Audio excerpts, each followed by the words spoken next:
हम सब जीवन में सफलता पाने के लिए व्यग्र रहते हैं, मगर इस बात से अनजान हैं कि सफलता की कुंजी आखिर क्या है।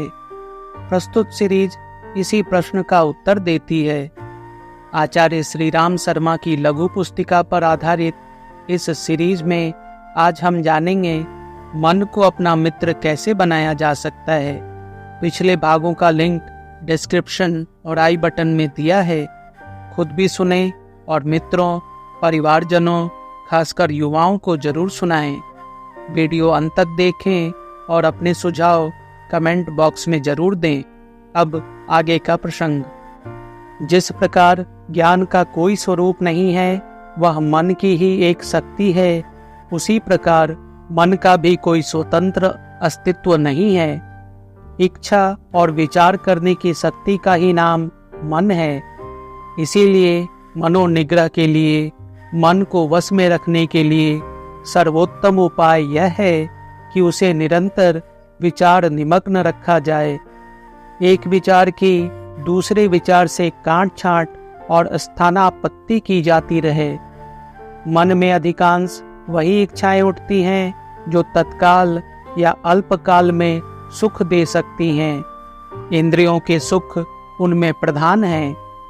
मनुष्य का मन जब तक इन नन्ही नन्ही इच्छाओं में फंसा रहता है, तब तक न उसकी शक्ति प्रकट होती है, न मनुष्य जीवन की उपयोगिता।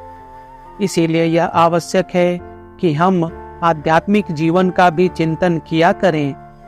वैराग्य ऐसे ही चिंतन का नाम है, जिसमें हम लोकोत्तर जीवन की कल्पना और सत्य जानने का प्रयास करते हैं। मन, बुद्धि, चित्त आदि शक्तियाँ मिली भी मनुष्य को इसीलिए हैं कि मनुष्य अपना पारमार्थिक उद्देश्य हल कर सके। भगवान कृष्ण ने भी गीता में वैराग्य को मनोनिग्रह का उपाय बताया है। महर्षि पतंजलि ने योग शास्त्र में अभ्यास वैराग्याभ्याम तन्निरोध, यानी वैराग्याभ्यास से मन का निरोध होता है, यह सूत्र लिखा है। अभ्यास से उद्यत मन वश में होता है, वैराग्य से उसे निर्मल, कोमल और शांत बनाया जा सकता है। हुआ यह है कि हमने अपने जीवन को बहिर्मुखी बना लिया है। उतना ही सोचते हैं जितना व्यक्त है, दिखाई देता है, पर बहुत कुछ ऐसा भी है जो दिखाई नहीं देता पर उसका स्वरूप है। वह शाश्वत सत्य भी है। अनेक वस्तुएं ऐसी हैं जिनसे इस जीवन में वैभव और इंद्रिय भोग का सुख दिखाई देता है, पर जन्म मरण का भय, प्रियजनों का बिछोह, खांसी, बुखार, बीमारी, कटुता, कलह, अत्याचार, भय, विद्वेष, प्राकृतिक प्रकोप, यह सब मनुष्य के बहिर्मुखी जीवन का गतिरोध करते हैं। आवश्यक है कि इनसे मनुष्य क्षुब्ध हो और दुख अनुभव करे। इन संपूर्ण अभावों से परे जो सनातन आनंद की स्थिति है, वह कैसे प्राप्त हो? जन्म मृत्यु का बंधन और भय कैसे मिटे? शरीर से परे यह जो आत्मा है, जो चलता, हिलता, डुलता, बोलता है, उसकी उपलब्धि कैसे हो? यह ऐसे प्रश्न हैं जिन पर विचार करके मनुष्य अपने मन को अंतर्मुखी बना सकता है। वैराग्य का यही स्वरूप भी है कि मनुष्य जितना लौकिक सुख साधनों का चिंतन करता है, उससे अधिक अमरत्व का, शाश्वत सुख और सनातन स्वरूप का भी चिंतन करे। आध्यात्मिक चिंतन आत्म कल्याण के लिए उपयोगी ही नहीं, आवश्यक भी है। किंतु लौकिक वासनाएं और इच्छाएं भी तो इतनी जल्दी नहीं मिटती।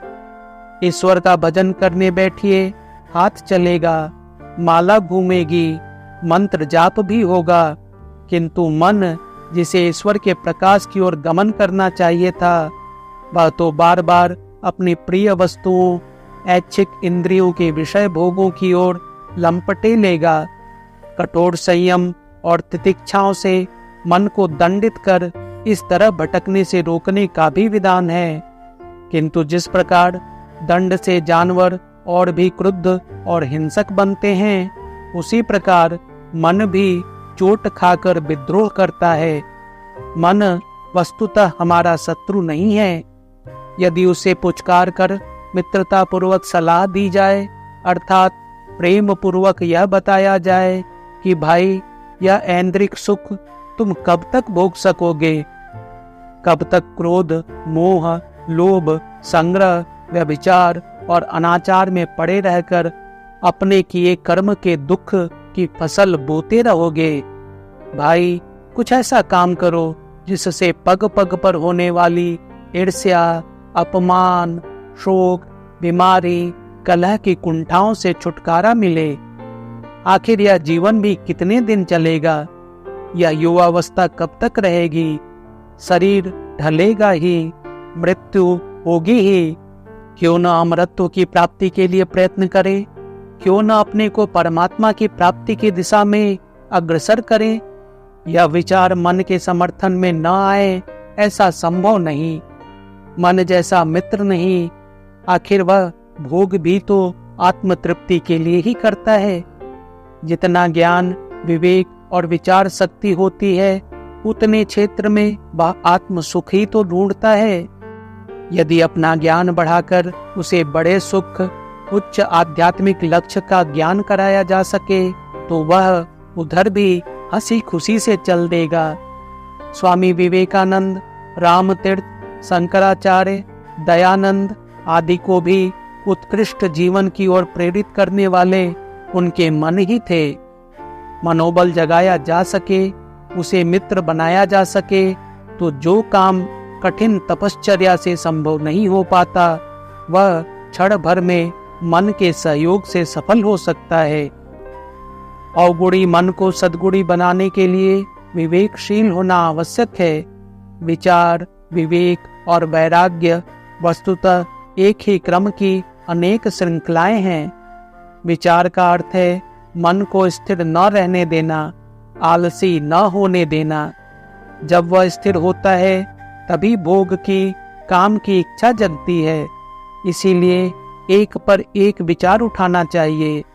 यह संभव नहीं कि अधिक अभ्यास से पूर्व ही मन में अच्छे विचार आने प्रारंभ हो जाएं। अब तक जैसा जीवन क्रम रहा है और पूर्व जन्मों में जो प्रवृत्तियां रही हैं, वह भी दबाए नहीं दबती, पर उन्हें काटा आसानी से जा सकता है। अच्छे विचारों का ग्रहण और बुरों का त्याग, यही विवेक है। मुझे यहाँ से चलकर अमुक स्थान पर अमुक भोग भोगना चाहिए, यह एक विचार हुआ। यदि उसे स्वतंत्र रखा जाता तो वह उसी दिशा में कल्पना करता। उस स्थान तक इतने समय में पहुंचना है, यह वस्तु वहां मिलेगी, यह आवश्यक होगी, तब यह भोग उपलब्ध होगा इत्यादि। पर यदि मूल विचार के साथ ही रुख बदल दिया जाए तो मन का बुराई से बचना संभव हो जाए। वहां सोचना चाहिए उससे यह बीमारी संभव हो सकती है, स्वास्थ्य गिरेगा, धन व्यय होगा तो दूसरे आवश्यक कार्यों में परेशानी आएगी। उसकी अपेक्षा यह थोड़ा सा समय है, इसे क्यों न किसी उत्पादक कार्य में लगाएं। घर की सफाई, कपड़ों की सिलाई कर डालें, बागबानी करें, कोई उद्योग करें आदि। रचनात्मक दिशा में जब मन काम करने लगता है तो ऐसी अनोखी बातें सूझती हैं कि आश्चर्य होता है। दरअसल लोग मन की ताकत को पहचानते नहीं, अन्यथा यदि उसे रचनात्मक दिशा दी जा सके तो अर्थ, उद्योग, शिक्षा, रोजगार अथवा नेतृत्व की दिशा में वह अनोखी सफलताएं और चमत्कारी उपलब्धियां प्रस्तुत कर सकता है। आपका मन सोया पड़ा है, इसे सावधान कर दें, जगा दें। रचनात्मक विचारों की चिल्लाहट से इसे शांत न होने दें।